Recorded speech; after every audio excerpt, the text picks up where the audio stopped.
నా భర్త ఏ నేరం చేయలేదు.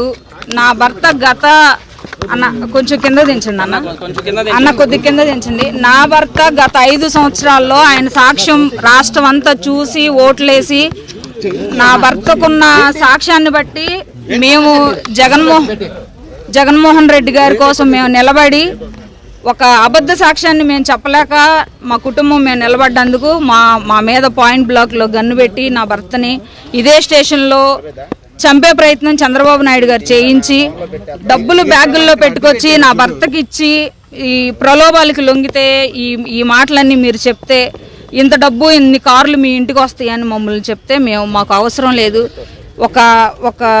ఒక నిందని ఒక నిజాయితీ కలిగిన వ్యక్తి మీద మేము వేయాలనుకోలేదు అని మేము బయటకు వచ్చినప్పుడు ఆ సాక్ష్యాన్ని చూసి మమ్మల్ని జనాలు ఆదరించి స్టేట్ వైడ్గా నా భర్త ఈరోజు పెద్ద స్టేట్ లీడర్ అయ్యాడు.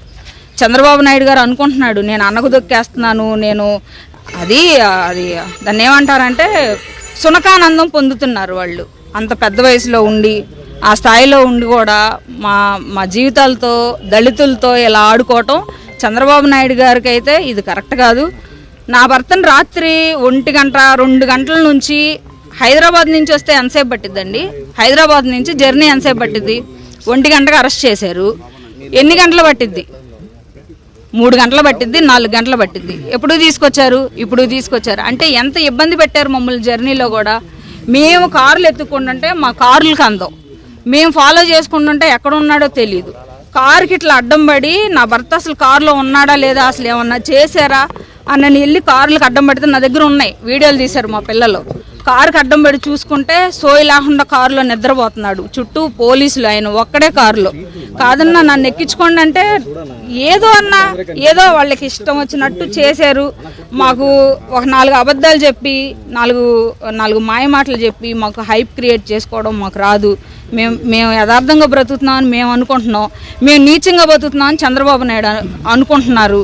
చంద్రబాబు నాయుడు గారికి మేము బతుకుతున్న బతికేంటో ఆయనకి తెలియాలి కాబట్టి మీ అందరి సమక్షంలో ఆయన్నే చెప్పమానండి, ఆయన్నే చూపిమానండి నా భర్త తప్పేం చేశాడు. మరి మాకు కూడా తెలియట్లా ఆ తప్పులేంటో మీ అందరి సమక్షంలో ఆయన్నే చెప్తే మేము కూడా వింటాం, రాష్ట్ర ప్రజలు కూడా వింటారు. ఏ నేరం లేకుండా అరెస్ట్ చేయడానికి ప్రజావేదిక కూల్చేదానిలో, టీడీపీ పార్టీ ఆఫీస్ కూల్చేదానిలో ఏ మీడియాలోనైనా లేకపోతే ఏ నందిగు సురేష్ గారు ఉన్నట్టు ఏ ఒక్క సాక్ష్యమైనా ఉంటే ఇదిగో నందిగు సురేష్ గారు ఎలా ఉన్నారు, ఇదిగో ఫోటో అని చూపించవచ్చు కదా. ఎలా అరెస్ట్ చేస్తారు మీరు అనుమానాలతో? అంటే నా భర్త ప్రెస్ మీట్లు గట్టిగా మాట్లాడాడు, మిమ్మల్ని గట్టిగా మీ బాగోతాలన్నీ కడిగి పారేశాడు 5 ఏళ్ళని మీ అక్కస్ని ఎల్లబోసి ఇలా నా భర్తను టార్గెట్ చేశారు. అది మీకు తెలియదా?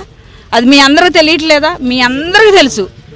ఇది పర్సనల్గా రాజకీయ కక్షపూరితంగానే నా భర్తని అరెస్ట్ చేశారు.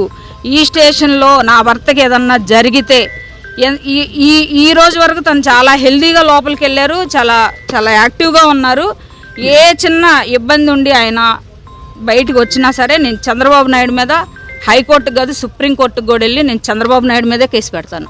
అది ఉందంటే సర్జరీ చేయాలి, టైం పట్టిద్ది అన్నారు. అది చిన్న పెయిన్ కిల్లర్స్ ఇచ్చారు, అవే తీసుకొని వచ్చాం. కారులో ఉన్నాయి, ఆ పెయిన్ కిల్లర్స్ కూడా ఉన్నాయి, మెడిసిన్ కూడా మాతోనే ఉంది, చూసుకోండి.